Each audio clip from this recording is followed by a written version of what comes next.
10ஆம் வசனத்திலிருந்து நாம் பார்ப்போம்.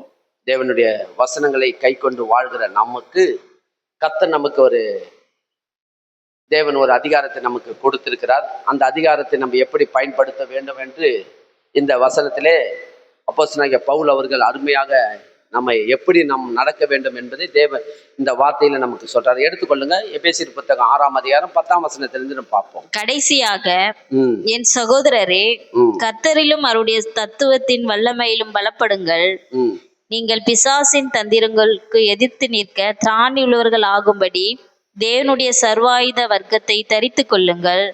ஏனெனில் மாம்சத்தோடும் இரத்தத்தோடும் அல்ல, துரைத்தனங்களோடும் அதிகாரங்களோடும் இப்பிரபஞ்சத்தின் அந்தகார லோகாதிபதிகளோடும் வான மண்டலங்களில் உள்ள பொல்லாத ஆவிகளின் சேனைகளோடும் நமக்கு போராட்டம் உண்டு. ஆகையால் தீங்கு நாளிலே அவைகளை நீங்கள் எதிர்க்கவும் சகலத்தையும் செய்து முடித்தவர்களாய் நிற்கவும் திராணி உள்ளவர்கள் ஆகும்படிக்கு தேவனுடைய சர்வாயுத வர்க்கத்தையும் எடுத்து கொள்ளுங்கள். சத்தியம் எனும் கச்சையை உங்களுக்கு அறையில் கட்டினவர்களாயும் நீதி எனும் மார்க்க வசனத்தை தரித்தவர்களாயும் சமாதானத்தின் சுவிசேஷத்திற்குரிய ஆயத்தம் எனும் பாதரட்சியை கால்களிலே தொடித்தவர்களாயும் பொல்லாங்கான் எய்யும் அக்கினி ஆஸ்திரங்களை எல்லாம் அவித்து போடத்தக்கதாய் எல்லாவற்றிற்கும் மேலாக விசுவாசம் என்னும் கேடகத்தை பிடித்து கொண்டவர்களாயும் நில்லுங்கள். இரட்சணியம் எனும் தலை சீராவையும் தேவ வசனமாகிய ஆவியின் பட்டயத்தையும் எடுத்து கொள்ளுங்கள். எந்த சமயத்திலும் சகலவிதமான வேண்டுதலோடும் விண்ணப்பத்தோடும் ஆவியினாலே ஜெபம் பண்ணி அதன் பொருட்டு மிகுந்த மன உறுதியோடும் சகல பரிசுத்தவான்களுக்காகவும் பண்ணும் வேண்டுதலோடும் விழித்து கொண்டிருங்கள். பாருங்க, இங்க 10லிருந்து 18 வரைக்கும் நம்ம இந்த வசனங்களை குறித்து நான் உங்களுக்கு விளக்கி சொல்ல நான் விரும்புகிறேன். எப்படி என்று சொன்னால், ஒரு கிறிஸ்துவுக்குள் வாழ்கிற நீங்களும் நானும் எந்த மார்க்கத்தில் நம்ம இருக்கிறோம் என்பதை நீங்கள் முதலாவது அறிந்து கொள்ள வேண்டும். இன்றைக்கு அநேகர் என்ன படிச்சிருக்கிறப்பா, என்ன வேலை செய்கிறப்பா அப்படியெல்லாம் கேட்குறாங்க. அப்புறம் ஜாதியை நம்ம இன்றைக்கி அநேகர் ஜாதிகளை எங்கே போனாலும் ஜாதிகளை பெருமைப்படுத்தி பேசுகிறாங்க இல்லையா? ஜாதி, நான் இந்த ஜாதியை சேர்ந்தவன், நான் தேவர் ஜாதியை சேர்ந்தவன், நான் அந்த ஜாதியை சேர்ந்தவன் சொல்லி பல ஜாதிகளை உயர்த்தி அவங்க ஜாதி தான் உயர்ந்த ஜாதி என்று சொல்லி மேன்மைப்படுத்தி பேசுகிறாங்க. ஆனால் கிறிஸ்துவுக்குள் வாழ்கிற நீங்களும் நானும் நாம் ஜாதிகளை குறித்து மேன்மைப்படுத்தாமல் எந்த மார்க்கத்தில் நம்ம இருக்கிறோம் என்பதை நீங்கள் முதலாவது அறிந்து கொள்ள வேண்டும். எந்த மார்க்கத்தை சேர்ந்தவர்கள்? கிறிஸ்து என்னும் மார்க்கத்தை உடையவர்கள். நம்ம எந்த மார்க்கத்தை உடையவங்க? கிறிஸ்து மார்க்கத்திலே நம்ம வாழ்கிறவர்களாக இருக்கிறோம். கிறிஸ்து தான் எனக்கு வழிகாட்டி, அவர் தான் எனக்கு என்னவா இருக்கிறாரு, அவர் தான் எனக்கு வழியை என்னை வழி நடத்துகிறவரும், என்னை வழிகாட்டுகிறவரும், என்னை பாவத்திலிருந்து தூக்கி எடுத்தவரும், சாபத்திலிருந்து என்னை மீட்டு எடுத்தவரும், பிசாசின் பிடியிலிருந்து என்னை மீட்டு எடுத்து இன்றைக்கு எல்லாம் எனக்கு கிறிஸ்து தான் என்று சொல்லி அப்படிப்பட்ட ஒரு மார்க்கத்தை உடையவர்கள் என்று நீங்கள் எங்க போனாலும், அதாவது இன்னும் நீங்க ஆழமா சொல்லணும் பண்ணாங்க, மாற தட்டி கூட சொல்லுவாங்க சில பேர் இல்லையா? மாற தட்டி நான் இப்படிப்பட்டவன் என்று சொல்லி உறுதிப்படுத்துவாங்க. நீங்கள் என்ன பண்ணீங்க? மாற தட்டி சொல்லலாம், நான் கிறிஸ்துவை சேர்ந்தவன். யாரை சேர்ந்தவன்? ஆனா அரசாங்கத்துல கிறிஸ்துவை சேர்ந்தவர்கள் என்று சொன்னா உங்களுக்கு எந்த ஒரு சப்போர்ட்டும் அங்கிருந்து கிடைக்காது. அரசாங்கத்துல இருந்து எந்த ஒரு கிறிஸ்துவர்களுக்கெல்லாம் எந்த ஒரு என்ன கிடைக்காது. அரசாங்கத்துல எந்த ஒரு உதவியும் தர மாட்டாங்க கிறிஸ்தவர்களுக்கெல்லாம். அதாவது அவங்க கொடுக்கறதுலாம் பார்த்தா எஸ்சிக்கு மட்டும் கொடுங்க, எஸ்சிக்கு மட்டும் கொடுங்கன்னா அப்படின்னு தான் சொல்லுவாங்க இல்லையா? ஆனா கிறிஸ்தவர்களுக்கு எந்த ஒரு உதவிகளும் அங்கிருந்து நமக்கு வராது.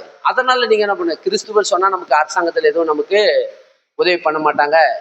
எந்த ஒரு படிப்புக்கு நமக்கு தேவைக்கு, படிப்பு தேவைக்கு, அப்புறம் பொருளாதாரத்துக்கு எதுக்குமே நமக்கு உதவி கிடைக்காது. அதனால நம்ம அவங்க இடத்துல மட்டும் நம்ம என்ன பண்ணலாம், இல்லைங்க நாங்கள் கிறிஸ்து இல்லைங்க இருந்துங்க அப்படின்னு சொல்லி நீங்க சொல்லணும்னு நினைச்சு விரும்பினீங்கன்னா அது ரொம்ப ரொம்ப இருக்கிறதுல ரொம்ப பார்த்தீங்கன்னா அப்படிப்பட்ட வாழ்க்கை வாழ்வது நல்லதே கிடையாது. எங்க இருந்தாலும் சரி, கிறிஸ்துவ என்று சொன்னால் நமக்கு எந்த ஒரு உதவி கிடைக்கலன்னு சொன்னாலும் பரவாயில்ல, உதவி இல்லைனாலும் பரவாயில்ல. கவனிக்கிறீங்களா? இல்லை, நான் கிறிஸ்துவை சேர்ந்தவன், கிறிஸ்து தான் எங்களுடைய தெய்வம், அவர் தான் எங்கள் ரட்சகர், அவரை தான் நான் சார்ந்து வாழ்கிறேன்னு சொல்லி அப்படிப்பட்ட எண்ணமும் வைராக்கியத்தோடு நீங்கள் பேசுவீர்கள் சொன்னா பரத்திலிருந்து ஜோதிகள் பிதாவிடத்திலிருந்து எல்லா நன்மையும் உங்களுக்கு வரும். அரசாங்கத்திலிருந்து நமக்கு வருதுன்னு சொல்லி அவன் கொடுக்குற ஏதோ ஒரு உதவி கவசம் நம்ம என்ன பண்ணக்கூடாது, கிறிஸ்துவை மறுதளிக்கிறவர்களா இருக்கக்கூடாது. கிறிஸ்துவை எந்த காலத்திலேயே நீங்க மறுதளிக்க கூடாது. ஏன்னு சொன்னா இந்த பூமியில எவ்வளவு நாள் இருக்க போறோம்?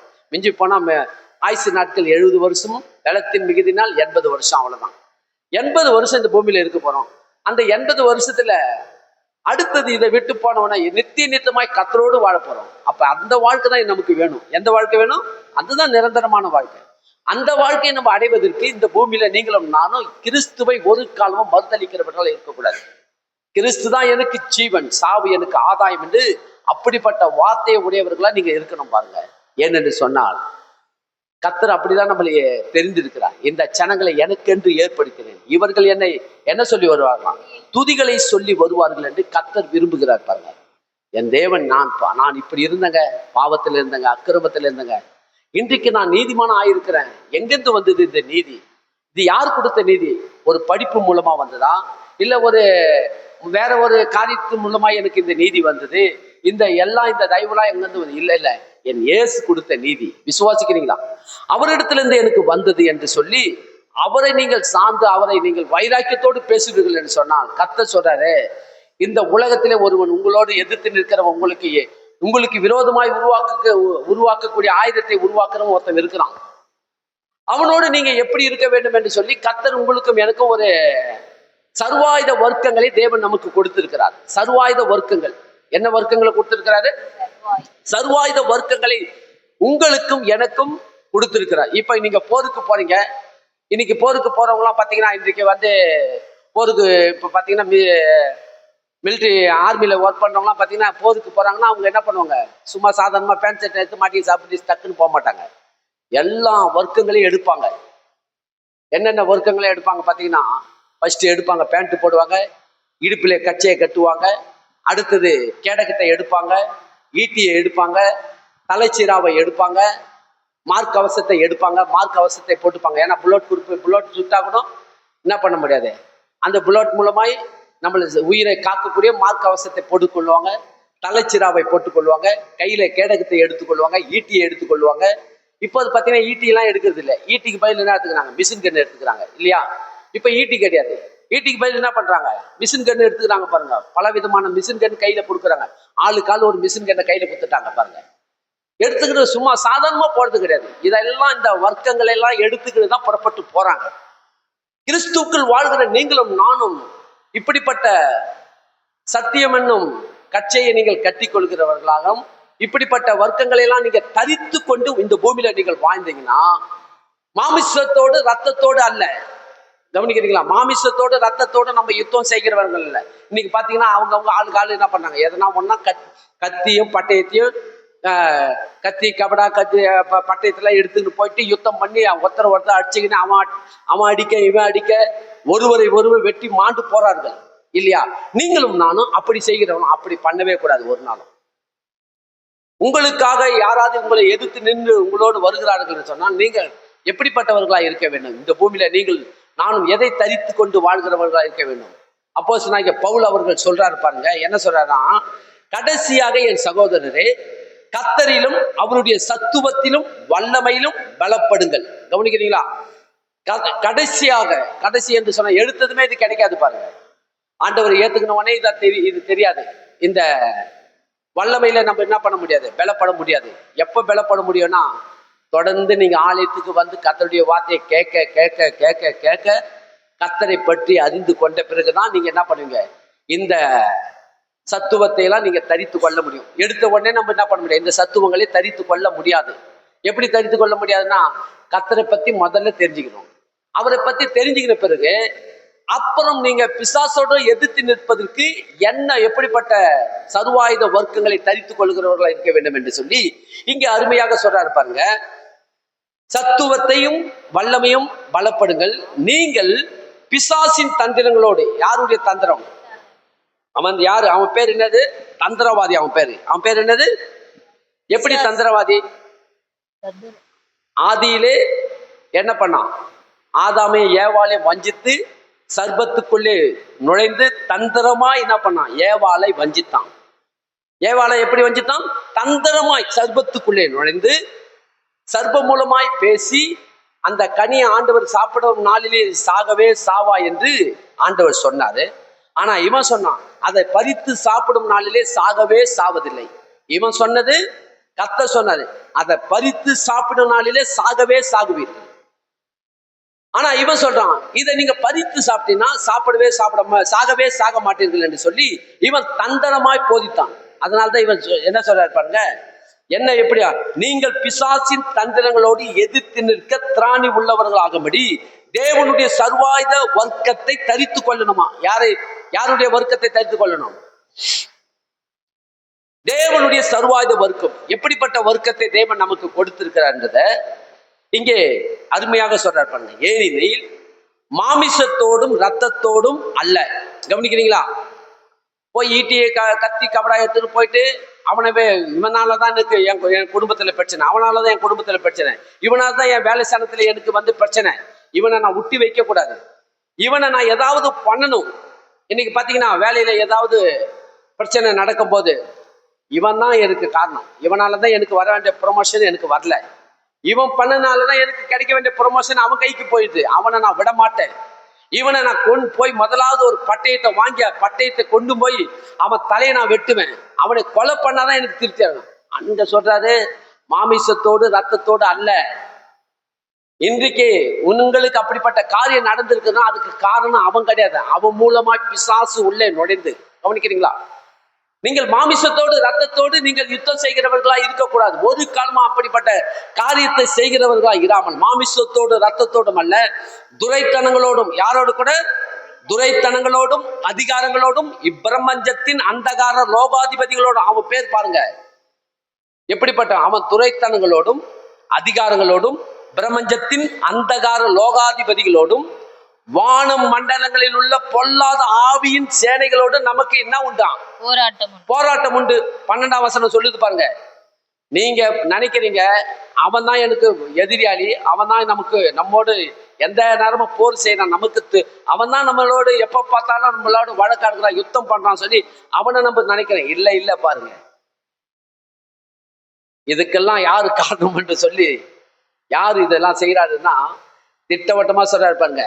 இந்த பூமியில துரைத்தனங்களோடும் அதிகாரங்களோடும் பிரபஞ்சத்தின் அந்தகார லோகாதிபதி யார்? அவன் வான மண்டலங்களில் உள்ள அவன் வந்து எங்க இருந்தவன் பாத்தீங்கன்னா தேவனோடு இருந்தவன். அவன் தான் இன்றைக்கு வந்து பிசாசாக்கப்பட்டான். அவன் தான் இந்த உலகத்தின் அதிபதியான சாத்தான், பிரபஞ்சத்தின் அந்தகார லோகாதிபதி அவன் தான். வான மண்டலங்களில் உள்ள பொல்லாத ஆவிகளின் சேனைகளோடு நமக்கு போராட்டம் உண்டு. ஆகையினாலே நீங்க என்ன பண்றீங்கன்னா, தீங்கு நாளிலே அவைகளை நீங்கள் எதிர்க்கவும் சகலத்தையும் செய்து முடித்தவர்களாய் நிற்கவும் திராணி உள்ளவர்களாகபடி தேவனுடைய சர்வாயுத வர்க்கத்தை என்ன பண்ணணுமா? வர்க்கத்தை எடுத்துக்கொள்ளுங்கள். எடுத்துக்கொள்ளணுமா? என்ன பண்ணணுமா? எடுத்துக்கொள்ளணும். ஆமா, அப்புறம் எடுத்துக்கொள்ளணும், தரித்து கொள்ளணும். எடுக்கணும். முதல்ல எடுத்து என்ன பண்ணணும்? அங்கங்க ஒண்ணு ஒவ்வொரு இடத்துல இருக்குது. அந்த ஒவ்வொன்றையும் எடுத்து நம்ம என்ன பண்றோம்? ஈட்டி ஒரு இடத்துல இருக்கும், கேடகம் ஒரு இடத்துல இருக்கும், பட்டை ஒரு இடத்துல இருக்கும், தலைச்சீரா ஒரு இடத்துல இருக்கும். அதை எல்லாத்தையும் எடுக்கணும். எடுத்த பிறகு தரிக்கணும். அதே மாதிரி தான் இவைகள் எல்லாம் எடுக்கணும். எடுத்து என்ன பண்ணணுமா? முதல்ல எதை எடுக்கணும்னு சொல்லி எதை எடுக்கணுமா? முதல்ல எதை எடுக்கணும்? முதல்ல சத்தியம் என்னும் கச்சையை எடுக்கணும். முதல்ல எது எடுக்கணும் பாருங்க. 14ஆம் வசனம் சொல்லுது, சத்தியம் என்னும் கச்சையை உங்கள் அறையிலே முதல்ல கட்டணும். எதை கட்டணும்? சத்தியம் என்னும் கச்சையை. சத்தியம் என்று சொன்னால் என்ன? இயேசு சொல்றாரு, நானே வழி, நானே சத்தியம். இயேசுவை முதல்ல தரித்து கொள்ளணும். யாரை தரித்து கொள்ளணும்? எங்க போனாலும் நான் இயேசுவின் பிள்ளை சொல்லுங்க. யாருடைய பிள்ளை? இயேசு என் ரட்சகர். அவரை எப்படி கட்டி இருக்கணுமா? ஒரு பேண்ட்ல எப்படி பில்டப் போட்டு கட்டி பேண்ட்ல டைட் பண்ணி வைக்கிறோமோ அதே மாதிரி இயேசுவை எப்பொழுதும் தன் அறையிலே கட்டி கொள்ளுகிறவர்களாய் இருக்க வேண்டும். என்ன வந்தாலும் இயேசுதான் என் சத்தியம் என்று இயேசுவை பிரதிபலித்து காட்டுகிறவர்களாய் இருக்க வேண்டும். இயேசுதாங்க எனக்கு எல்லாம். இயேசு என்னோடு இருக்கிறாரு. அதனால நான் என்ன ஆவதில்லை, நான் நொறுங்குவதில்லை, நான் உடைவதில்லை, தள்ளப்பட்டாலும் மடிந்து போவதில்லை, துன்பப்பட்டாலும் கைவிடப்படுவதில்லை. இயேசுவை நான் தரித்திருக்கிறேன் என்று சொல்லி அப்படிப்பட்ட எண்ணத்தோடு நீங்க பேசணும். அததான் சொல்ற, சத்தியம் என்னும் கச்சையை அறையிலே கட்டிக்கொண்டு அப்புறம் என்ன பண்ணணும்? பாருங்க, சத்தியம் என்னும் கச்சையை அறையில் கட்டினவர்களாயும் நீதி என்னும் மார்க்க வசனத்தை தரித்தவர்களாயும். போதும். நீதி என்னும் மார்க்கவசம். எந்த மார்க்கவசம்? நீதி. நீதி எங்கிருந்து வந்தது? நீதி. எந்த நீதியில வாழுறீங்க? யாருடைய நீதியில வாழுறீங்க? அம்மா அப்பா செஞ்ச நீதியா? இல்ல, இயேசுவின் ரத்தத்தினால் கழுவப்பட்ட நீதி. யாருடைய ரத்தத்தால் கழுவப்பட்ட நீதி? இயேசுவின் ரத்தத்தால் கழுவப்பட்ட நீதி. அடுத்தது என்ன சொல்றாரு பாத்தீங்க? சத்தியம் என்னும் கச்சையை தரித்து கொண்டு, சத்தியம் என்னும் கச்சையை தரித்தவர்களாயும் நீதி என்னும் மார்க்கவசத்தை தரித்தவர்களாயும். யாருடைய நீதியில வாழ்றோம்? இயேசு என்னும் நீதி என்னோடு இருக்கிறது. விசுவாசிக்கிறீங்களா? இயேசு என்னும் நீதி எனக்குள் இருக்குது. இயேசுவின் ரத்தத்தினால் கழுவப்பட்ட நீதியில நான் வாழ்கிறேன். நான் ஒரு காலத்துல நான் நீதிமானா இல்லதான், நான் அப்படி இப்படி இருந்தேன். நீங்க சொல்லலாம், இல்லையே அவனை பத்தி எனக்கு தெரியுமே, அவன் இவனுடைய பிள்ளை தானே, அந்த ஆளுடைய பிள்ளை தானே, அவன் முதல்ல ஒரு பயங்கரமான ஆளாச்சே, அவன் பயங்கரமான ஒரு கேடி, இந்த வேலை அந்த வேலைலாம் செஞ்சிருந்தானே, அவன் ஒழுக்கம் இல்லாதவனாச்சே. உண்மைதான், நான் அப்படிதான் இருந்தேன் அப்படின்னு சொல்லட்டும், சொன்னா சொல்லும் போட்டோம். ஆனா இப்ப நான் அந்த நீதியில வாழல. எங்க அம்மா அப்பா செஞ்சக்கூடிய நீதியில நான் இல்லை. இயேசு கிறிஸ்துவின் ரத்தத்தினால் கழுவப்பட்ட நீதி எனக்குள்ள இருக்குது. அதனால நான் முன்ன செய்தது போல இப்ப நான் செய்ய மாட்டேன். இப்ப நான் எந்த நீதியில வாழறேன்? எந்த மார்க்கத்துக்குள்ள இருக்கிறேன்? இயேசு என்னும் ரட்சகருக்குள்ள இருக்கிறேன். இயேசு என்னும் சத்தியத்துக்குள்ள இருக்கிறேன். அந்த சத்தியம் என்னும் மார்க்கம் என்னை வழி நடத்துகிறது. அந்த நீதியில நான் வாழ்கிறேன். கவனிக்கிறீங்களா? அந்த நீதியை தரித்து கொள்ளவர்களாயும். அடுத்தது பொல்லாங்கன் பாருங்க, சமாதானத்துக்குரிய 15 படிங்க. சமாதானத்தின் சுவிசேஷத்திற்குரிய ஆயத்தம் எனும் பாதரட்சிகளை கால்களிலே தொடுத்தவர்களாயும். போதும், பார்த்தீங்களா? சமாதானம். கவனிக்கிறீங்களா? சத்தியம் என்னும் கச்சையை கட்டியாச்சு, நீதி என்னும் மார்க்கவசத்தை தரித்தாச்சு. நீதியில நீங்க இருக்கிறீங்க. எந்த நீதியில இருக்கிறீங்க? நீங்க சாதாரணமானவர்கள் அல்ல, நீதிமான்கள். இயேசுவின் ரத்தத்தினால் கழுவப்பட்ட நீதிமான்கள். அதை தரித்து இருக்கிறீங்க. சத்தியம் என்னும் கச்சை, இயேசுவை எப்பொழுது என்ன பண்றீங்க? ஒரு பில்ட் போல தரித்து கொண்டிருக்கிறீங்க. அடுத்தது என்ன சொல்றாரு பாத்தீங்கன்னா, 3வது, சமாதானத்துக்குரிய சுவிசேஷத்தும் என்னும் ஆயத்தம் என்னும் பாதரட்சியை கால்களிலே தொடுத்து கொண்டு. அதாவது எங்கே போனாலும் நீங்க போற இடம் எப்படி இருக்கணும்? சமாதானம் பண்ணுகிறவர்களா இருக்க வேண்டும். போன உடனே நீங்க போற இடம் உக்காந்தாருன்னா அந்த இடத்துல பயங்கரமான ஒரு சண்டை யுத்தம் நடக்குதுன்னா, நீங்க போய் உக்காந்தா அந்த சண்டை யுத்தம் அப்படி அமைதி ஆயிடணும். எப்படி அமைதி ஆகணும்? நீங்க கொடுக்கிற வார்த்தை, உங்க வாயிலிருந்து வர வார்த்தை, சமாதானத்துக்குரிய அந்த வார்த்தை 2 பேரையும் என்ன பண்ணிடணும்? சமாதானம் பண்ணிடணும். 2 பேர் அங்க 2 பேராலதான் அங்க பிரச்சனையே. எத்தனை பேரால பிரச்சனை? உலக போர் முதல் உலக போர் நடந்தது. உலக போர் முதல் நடந்தது. எப்படி நடந்தது பார்த்தா, 2 பேராலதான் உலக போரே உண்டாச்சு. ஏதோ ஒரு அரசன் அதாவது ராஜகுமாரன் என்கிற ஒரு மனுஷனை கொண்டுட்டாங்களாம். அவனை கொன்னதுனாலதான் என்ன ஆயிடுச்சுன்னா உலக போரே உண்டாச்சு. 2 பேர் சண்டை போட்டுக்கிறாங்க, ஒருத்தர் அடிச்சு சண்டை போட்டுங்க. அவங்க மூலமா உலக போரே உண்டாயிடுச்சு. கவனிக்கிறீங்களா? 2 பேர் தான். நம்ம நினைக்கிறோம் 1000 பேர் போயிட்டு ஒரு உலக போரை உண்டாக்கல, 2 பேர் தான். உலக பேர் உண்டா எவ்வளவு அழிவு ஏற்பட்டது தேசத்துல. 2 பேராலதான் என்ன இது?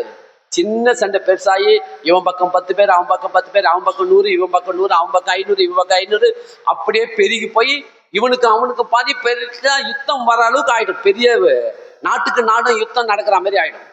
ஆனா நீங்க எப்படிப்பட்டவர்களா இருக்க வேண்டும்? அது 2 பேரா இருந்தாலும் சரி, 100 பேரா இருந்தாலும் 200 பேரா இருந்தாலும், நீங்க போகிற இடம் சமாதானத்தை என்னும் சுவிசேஷம் என்னும் பாதரட்சியை உடுத்தி கொண்டு இருக்கிறவர்களா நீங்க போய் அந்த இடத்துல சமாதானம் பண்ணுகிறவர். யார் இவர்கள்? இயேசுடைய சுவிசேஷகர்கள். இவங்க வந்தாங்கன்னா சமாதானம் பண்ணுகிறவர்களா இருக்க வேண்டும். 2 பேருக்கும் சாதகமாக பேசி அந்த இடத்துல நியாயத்தை நீதியை விசாரித்து சமாதானத்தை பண்ணுகிறவர்களா இருக்க வேண்டும். அததான் சொல்றாரு. சமாதானம் என்னும் சுவிசேஷம் என்னும் பாதரட்சியை நீங்க என்ன பண்ணணும்? சமாதானம் என்னும் சுவிசேஷத்துக்குரிய ஆயத்தம் என்னும் பாதரட்சியை கால்களிலே தொடுத்து கொள்ளுகிறவர்களா இருக்க வேண்டும். எப்பொழுதும் எந்த வீட்டுக்கு போனாலும், எந்த பகுதியில போனாலும், வேலை ஸ்தலமா இருந்தாலும் சரி, எந்த ஒரு தேசமா இருந்தாலும் சரி, ஒரு வீட்டுக்கு போனாலும் சரி, சமாதானத்துக்குரிய ஆயத்தம் என்னும் பாதரட்சிகளை உடுத்தி கொண்டு இருக்கிறவர்களா இருக்க வேண்டும். விசுவாசிக்கிறீங்களா? உங்களால என்ன ஆகக்கூடாது? யுத்தம் உண்டாக்கக்கூடாது. உங்களால யுத்தம் அமைதியாக வேண்டும். அடுத்தது என்ன சொல்றாரு பாருங்க.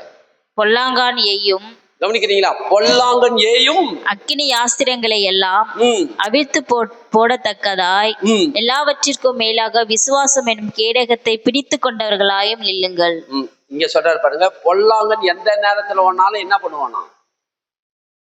அக்கினி அஸ்திரங்களை ஏயுவான்.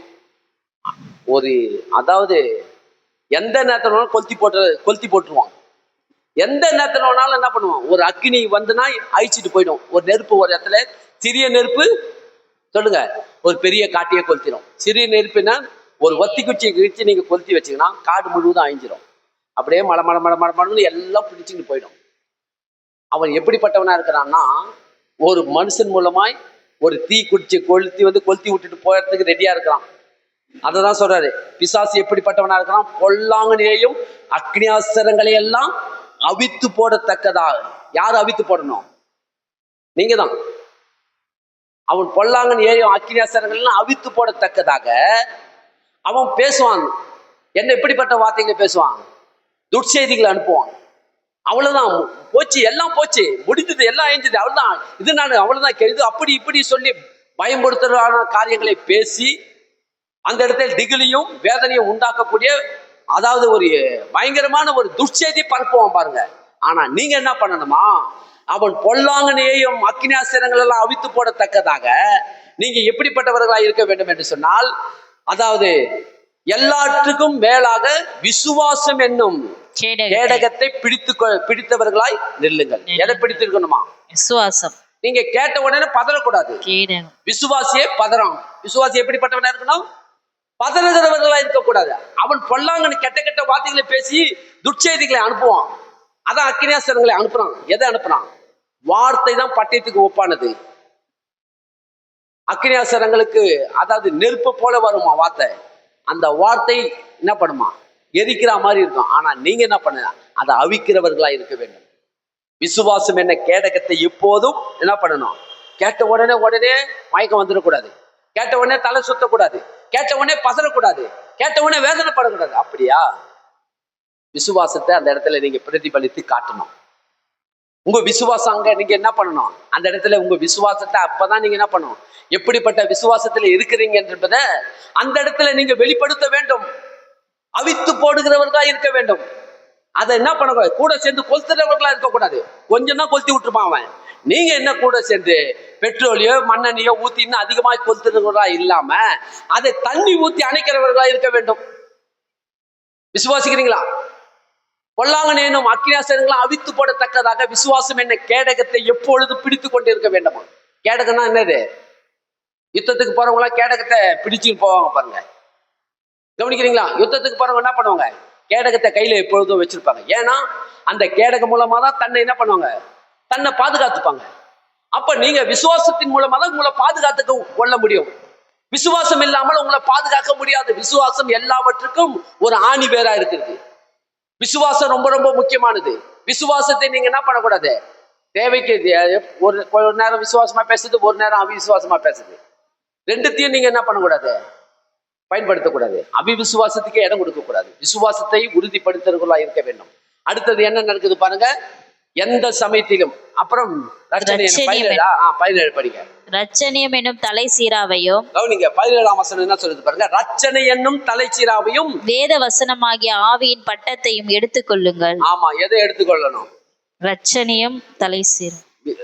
கர்த்தரை இயேசுவை நீங்க அறையில கட்டிக்கிறீங்க, நீதியில வாழ்றீங்க, சமாதானத்துக்குரிய சுவிசேஷத்தை அறிவிக்கிறவர்களா இருக்கிறீங்க. பொல்லாங்கனையும் அக்கினியாஸ்திரங்கள் எல்லாம் அவித்து போடுகிறதுக்கு விசுவாசம் கேடகத்தை உடையவர்களா இருக்கிறீங்க. கரெக்ட். இதுவும் வேணும். இது இல்லைங்க நான் ஒன்னு எடுத்துக்கு நாங்க போதும் இல்லைங்க, அதுவும் வேணும். அப்புறம் அடுத்தது ரட்சணியம் என்னும் தலை சீராவை. அப்புறம் அதாவது நீதியும் வேணும், சுவிசேஷத்துக்குரிய ஆயத்தம் என்னும் பாதரட்சியும் வேணும், ரட்சணை என்ன, அப்புறம் விசுவாச என்ன கேடகமும் வேணும், ரட்சணை என்ன தலை சீராவும் வேணும். இதற்கு மேல ஆவியின் பட்டயமாகி தேவ வசனமாகி ஆவியின் பட்டயம். இந்த வசனத்தை சொன்னாதான் அவனை முற்றிலுமா நீங்க அழிக்கவே முடியும். உங்களை விட்டு அவனை துரத்தனா வசனம் முக்கியம். அததான் இங்க சொல்றாரு பாருங்க. ரட்சணை என்ன தலைச்சிராவை நீங்க என்ன பண்ணிக்கொள்ளுங்க? தலைச்சிராவையும் தேவ வசனமாகிய ஆவியின் பட்டயத்தை எடுத்துக்கொள்ளுங்க. எங்க போனாலும் கர்த்தருடைய பட்டயம் இருதயமாக நிலத்துல எப்போதும் பைபிள்ல எடுத்துட்டு போனா போதாது. என்ன பண்ணுவாங்க சில பேர் பாத்தீங்கன்னா, பைபிள் எடுத்துன்னு போயிட்டு ஃபர்ஸ்ட் இருங்கன்னா இது உள்ள போயிடாத. அதே பேர் பார்த்துருப்பீங்களா? ஏதோ ஒரு வீட்டுக்குள்ள போனாங்க, இந்த வீட்டுக்குள்ள ஆவி இருக்குதுங்க, இந்த வீட்டுக்குள்ள நிறைய மாந்திரிகம் செய்வினெல்லாம் பண்ணியிருக்கிறாங்க, இந்த வீட்டுல அதெல்லாம் இருக்குறாங்கன்னா என்ன பண்ணுவாங்க, சில ஊழியக்காரங்க என்ன பண்ணுவாங்க, உள்ள ஃபர்ஸ்ட் போறதுக்கு முன்ன என்ன பண்ணுவாங்க, பைபிள் எடுத்துன்னு போவாங்க, உள்ள எடுத்து போவாங்க பைபிளை. அதை எடுத்துன்னு போய் அது வீட்டுக்குள்ள நிறைய பைபிள் இருக்கும், ஏற்கனவே பைபிள் இருக்கும், ஆளுக்கால ஒரு பைபிள் வச்சிருப்பாங்க வீட்டுக்குள்ள இருக்கும். நீ பைபிளை எடுத்துன்னு உள்ள போறது அது கணக்கு இல்லை. வாயில இருக்கணும், இருதயத்துல இருக்கணும், வாயில சொல்லணும். கவனிக்கிறீங்களா? பைபிள் இருக்கிறதுல அதுல தலைமை, அதாவது சில பேர் தலைமாட்டில் வச்சுக்குது, அங்க வச்சுக்குது, மார்பிள்ல வச்சுக்குது, அக்கில்ல வச்சுக்குது. அதுல இல்லைங்க. இந்த நியாயப்பிரமாணத்தின் புஸ்தகம் உன் வாயை வெட்டி பிரியாது இருப்பதாக எங்க இருக்கணுமா? இருதயமாக நிலத்துல விதைத்து அது வாயில நீங்க அறிக்கையிடுகிறவர்களா இருக்க வேண்டும். தேவ வசனமாகி ஆவியின் பட்டயத்தை எடுத்துக்கிட்டு போங்கன்றார் அவர் சொல்றாரு. அப்ப தேவ வசனமாகி ஆவியின் பட்டயத்தை எடுக்கணும்னா என்ன பண்ணணும்? இதை நீங்க படிக்கணும், இதை தியானம் பண்ணணும். இதை தியானம் பண்ணி இதை படிச்சு ரெடி பண்ணி வச்சீங்கன்னா அப்போது நீங்க பிசாசோடு எதிர்த்து நிற்க உங்களுக்கு திராணி இருக்கும். திராணி உள்ளவர்களா இருக்க வேண்டும், கோழைகளா இருக்கக்கூடாது. பிசாசை பார்த்து என்ன பண்ணக்கூடாது, பயப்படுகிறவர்களும் கலங்கி போகிறவர்களாகவும் அவனுக்காக நீங்க திகில் பிடித்தவர்களா இருக்கக்கூடாது, எதிர்த்து நிற்கிறவர்களா இருக்க வேண்டும்.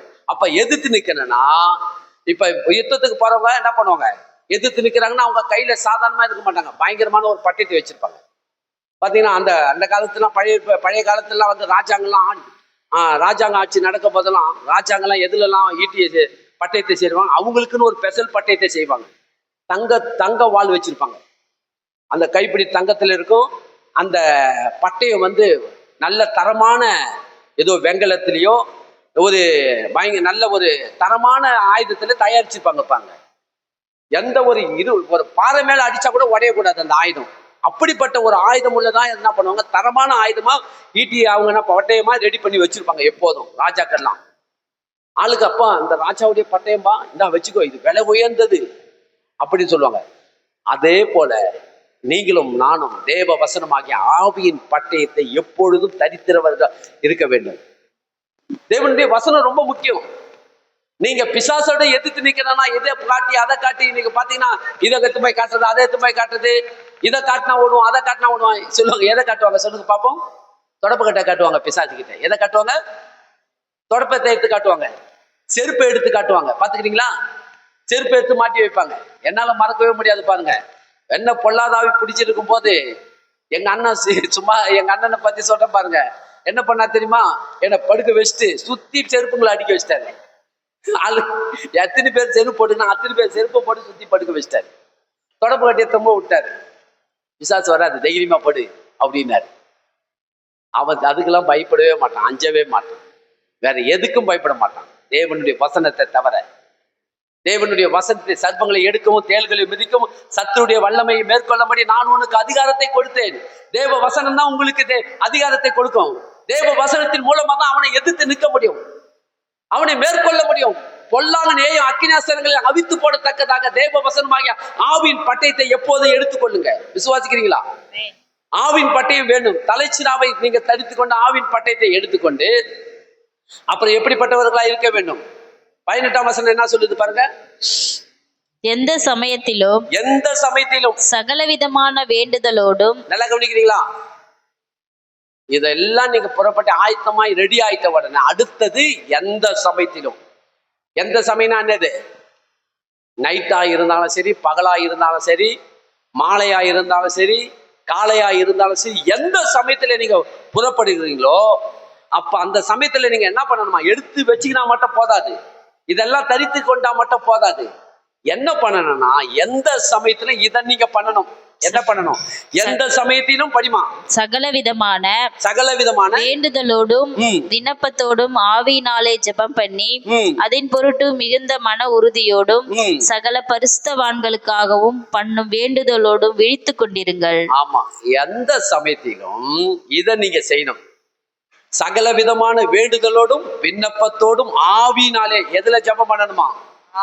ஆவினாலே ஜெபம் பண்ணணும். ஆவி என்று சொன்னால் எப்படியாவது பண்ணும், எப்படியாவது செய்ய ஆண்டவரே, நாங்க போறோம் ஆண்டவரே, எப்படியாவது பண்ணும் இல்ல ஆண்டவரே, நாங்கள் புறப்பட்டு போகிறோம்.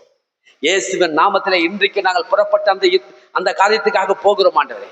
இந்த காரியத்திற்கு போகிறதுக்கு முன்பாக ஆண்டவரே, நீ எனக்கு முன்பாக கோணலானவைகள் எல்லாம் செவ்வையாக்குங்க. வெண்கல கதவுகள் உடைக்கட்டும், இருப்பு தாப்பால்கள் முறியட்டும். இருளில் இருக்கிற பொக்கிஷங்களை எடுத்து கொடுக்கிற நாயகரே, நாங்கள் உண்மை அழைக்கிறோம். இயேசு கிறிஸ்துவின் நாமத்திலே நாங்கள் புறப்பட்டு போகிறோம் ஆண்டவரே. எங்களுக்கு விரோதமாய் உருவாக்கப்படுகிற எந்த ஆயுதமும் வாய்க்காமல் போகட்டும். கவனிக்கிறீங்களா? இததான் சொல்றாரு. எந்த சமயத்திலும் எப்பொழுதும் என்ன பண்ணணுமா? எந்த சமயத்திலும் சகல விதமான வேண்டுதலோடும் விண்ணப்பத்தோடும் ஆவியிலே ஜெபம் பண்ண வேண்டும். எதுல ஜெபம் பண்ண வேண்டும்? ஆவியிலே. ஆமா. எப்படியாவது ஜெபம் பண்ணிக்கிது வாயில வந்தது ஒலட்டி போக கூடாது. தேவனுடைய வார்த்தைகளை சொல்லி ஆவியிலே ஜெபம் பண்ணிட்டு நீங்க போய் பாருங்களா, ஜெயம் உங்களுக்கு. தேவனால் பிறந்த நீங்கள் இந்த உலகத்தை ஜெயிப்பீர்கள். இந்த உலகத்தின் அதிபதியான சாத்தானை உங்களால வீழ்த்த முடியும். அவனை தோற்கடிக்க முடியும். அவனை மேற்கொள்ள முடியும். அவனுடைய துரைத்தனத்தின் அதிகாரத்தை இயேசு உரித்து கொண்டு அவனை வெளியரங்கமாக கோலமாக்கி கல்வாரி சிலுவிலே வெட்டி சிறந்து அவரை உங்கள் பாதங்களுக்கு படியாக்கி இருக்கிறாரு. பயப்படவே பயப்படாதீங்க. ஒன்னும் பண்ண முடியாது. இந்த உலகத்துல மனுஷர்கள் நமக்கு எதிரி கிடையாது. மனுஷன் மூலமாய் பிசாசு உள்ளே நுழைந்து அவங்களை கொண்டு நமக்கு, அதனால நீங்க சோர்ந்து போவாதீங்க. நீங்க தான் ஜெயிப்பீங்க. நீங்க ஜெபம் பண்ணி பாருங்க, நடக்கிறத பாருங்க. யாராலையும் உங்களால ஒன்றும் பண்ண முடியாது. விசுவாசிக்கிறீங்களா? அப்படிப்பட்டவர்களா இருக்க வேண்டும். ஏசாயாவின் தீர்க்கதரிசி புஸ்தகம் 54ஆம் அதிகாரத்துக்கு வாங்க. 54ஆம் அதிகாரம், ஏசாயாவின் தீர்க்கதரிசி புஸ்தகம் 54ஆம் அதிகாரத்துக்கு வாங்க.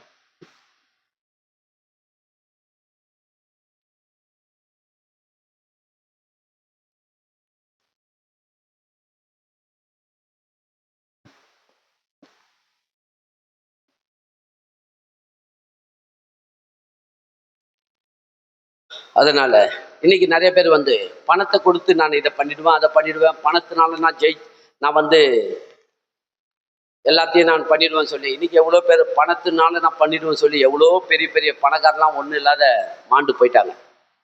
பார்க்கலாம், நீயா நானான்னு பார்க்கலாம் சொல்லி அவனும் பணத்து மூலமா அடிப்பான், இவனும் பணத்து மூலமா அடிப்பான். இவனும் 10 பேர், அவன் 10 பேர், இவன் 100 அவன் 100 அடிச்சு கட்சியில 2 பேருமே என்ன ஆயிடுவாங்க?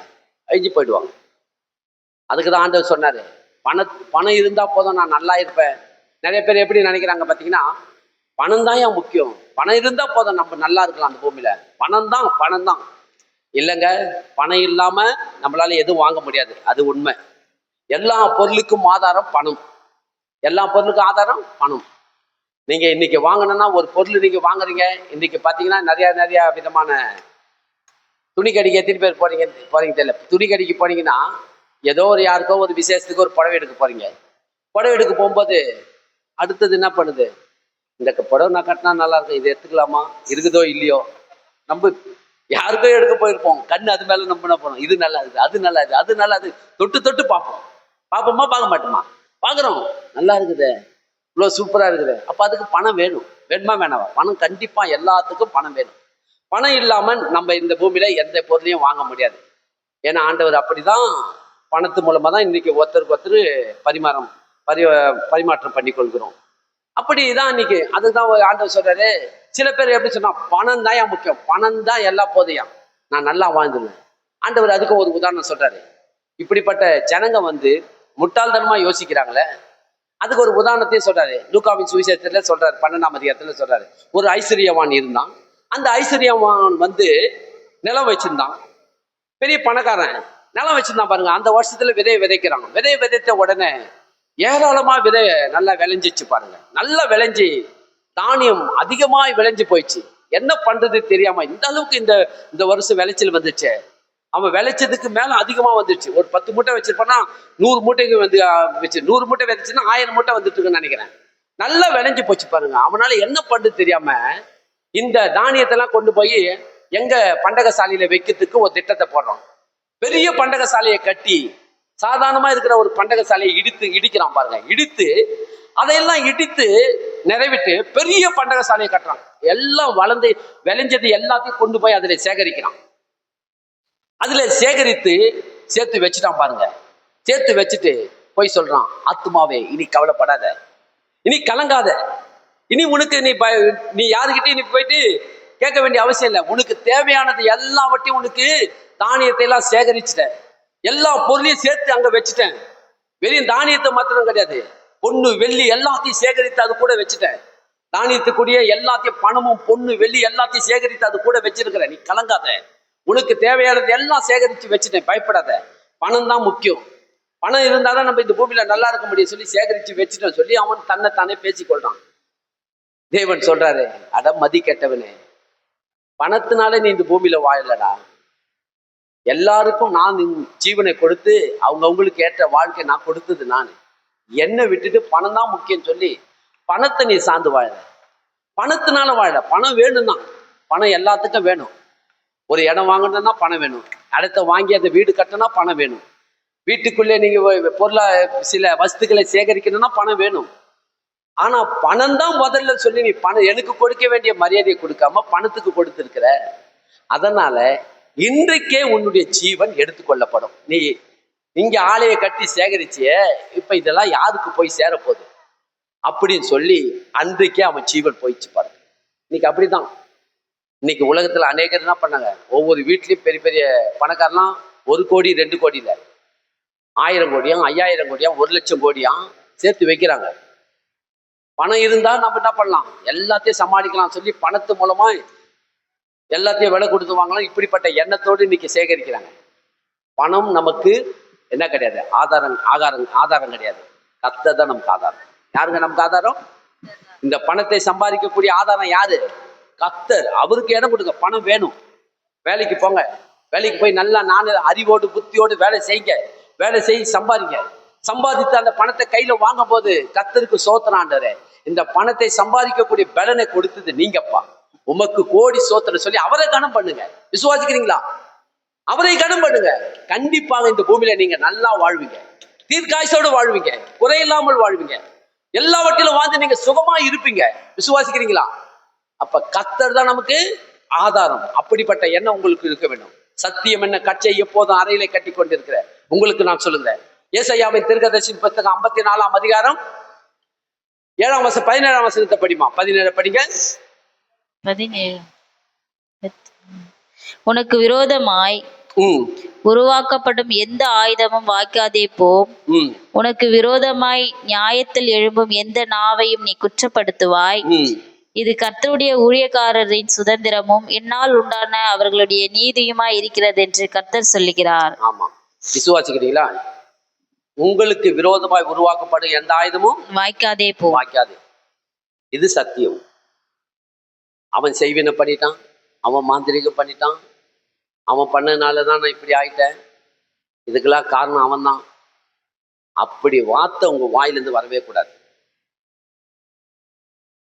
நான் இந்த வேலையெல்லாம் எடுத்து செய்யறேங்க, செய்யும் போது அவனுக்கு கிடைக்க வேண்டிய வேலை எனக்கு கிடைச்சிச்சு. அவன் போய் சூனியக்காரனை பார்த்து சூனியக்காரன் மூலமா எனக்கு செய்வினை பண்ணிட்டாங்க. எனக்கு மந்திரக்காரனை பார்த்து ஏதோ செய்வினை பண்ணி சூனியம் வச்சுட்டாங்க. அதனாலதான் எங்க குடும்பத்துல இந்த காரியம் நடக்குது. எங்க குடும்பத்துல இப்படிப்பட்ட பிரச்சனை எல்லாம் வருது. கர்த்தருடைய வசனம் சொல்லுது, என் சபை மக்களே, உங்களுக்கு நான் சொல்லுகிறேன், உங்களுக்கு விரோதமாய் உருவாக்கப்படுகிற எந்த ஆயுதமும் வாய்க்காது. ஒரு நாள் கூட அப்படிப்பட்ட எண்ணத்துக்கு இடம் கொடுக்காது. எண்ணம் எப்படி இருக்குதோ அப்படிதான் உங்களுடைய வாழ்க்கை அமைஞ்சிடும்.